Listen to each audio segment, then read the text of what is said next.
કોઈ વસ્તુ કારણ વગર આ ધરતી પર થતું નથી. આ સત્ય છે. આ વાતનો વિશ્વાસ કરો, કેમ કે આ આધ્યાત્મિક વાત છે. સિસ્ટમ ભગવાને જે બનાવેલી હોય ને, આખું જેમ કે ભારત દેશના કાયદા કાનૂન જેવા બનાવેલા હોય બ્રહ્માંડમાં, મારા ભગવાને આ બ્રહ્માંડની બધા નીતિ નિયમો બનાવેલા હોય. એ નીતિ નિયમો તમને બતાવું છું કે નિયમ કઈ રીતે કામ કરે. આ રીતે કામ. આટલી વાતમાં તમને કોઈ વગર માગનું કોઈ દબાવ હશે, કોઈ હેરાન કરે છે, તો તમારે એવું નહીં માનવાનું કે વગર માગનું કોઈ મને દબાવ હશે, મને હેરાન કરે છે. ના, એ ક્યાંક ને ક્યાંક તમારા એ કર્મો તમને એ વ્યક્તિને નિમિત્ત બનાવીને તમને નડતર રૂપ થતા હોય. જો આ વાત સ્વીકારો તો એ માર ખાવાનું બંધ થઈ જાય, દંડ ભોગવવાનો, દંડા પડવાનું બંધ થઈ જાય. જેટલા આવું થયેલું છે, વગર વાંકની ગાર ખાધી બધા બહુ છે. જોજો વાંક તમારો નહીં હોય છતાંય ખાઈ લીધી.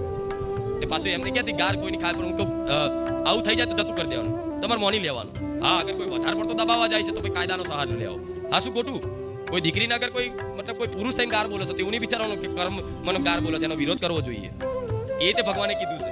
હા, શું ખોટું? આ સીઝન ચોમાસાની જાય પછી બીજા કદાચ 2 મહિના, દિવાળી, ઉત્તરાયણ, હોળી, પાછું ચોમાસું આવી જાય. આ બધા જેવું તો બધા બોલતા બંધ થઈ જાય. મારી આટલું બધું છોટું. આ તો તમારી લીધે ગાદી કરું છું. મારા ભક્તો માટે કુખાર મેલડી અહીં આવે છે.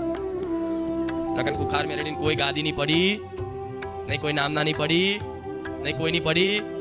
તમારા જેવા ભક્તોના ભાવ ને શ્રદ્ધાના કારણે કુખાર મેલડી ગાદી કરે. નહીં તો અહીં તો કહી દો કે મિલો મારા દીકરાને કોઈ મોહ નહીં, કોઈ શોખ નહીં, કોઈ એના માન સન્માન જોતું નહીં. એ તો ઉપરથી એવું કહે છે કે મારી ભક્તિ પ્રગટ શું લેવા કરી. પ્રગટ થઈ ગયા, બધા જાણી ગયા.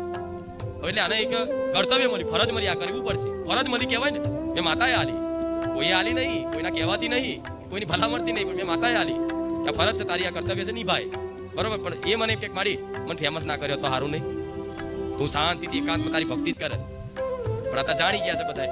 એટલે અત્યારે તો મારી ચોક ધોનમાં એમ બેઠા હોય તો 4 જણા પગે લાગે. અરે ઘડીક તો બેહવા દો, મારા દીકરાને તો ચોય આગો રાખું. હા, શું ખોટું? આડાદળ અહીં નહીં આવી શકતો મારો દીકરો. પૂછી જો અહીં આવી શકશે. હવે જો ખબર પડે કે મારી આડા દિવસે આવો છે આ ટાઈમે, તો આડા દિવસે મેરો હોય. મારા દીકરાને દર્શન કરવા આવવું હોય ને તો અઠવાડિયે 10 દિવસે એક વખત મારો દીકરો અહીં આવી શકશે. તમે તો રોજ આવી શકો છો. આ નવાઈની વાત છે. પૂછો, 10 દિવસે મારો દીકરો અહીં આવે. 10 દિવસે એ ક્યારે આવે કોઈ ખબર હોય? રાતે 2 વાગે, 3 વાગે, 4 વાગ્યા હોય ને સવાર 5 વાગ્યા હોય કે સવાર 7 વાગ્યા હોય, કોઈ નક્કી હોય? તમે આખું અઠવાડિયું રાહ જોઈને બેહો તો હાથમાં આવે નહીં. એટલા માટે તમે નસીબવાળા નહીં, તમે રોજ આવી શકો છો. હા, શું ખોટું?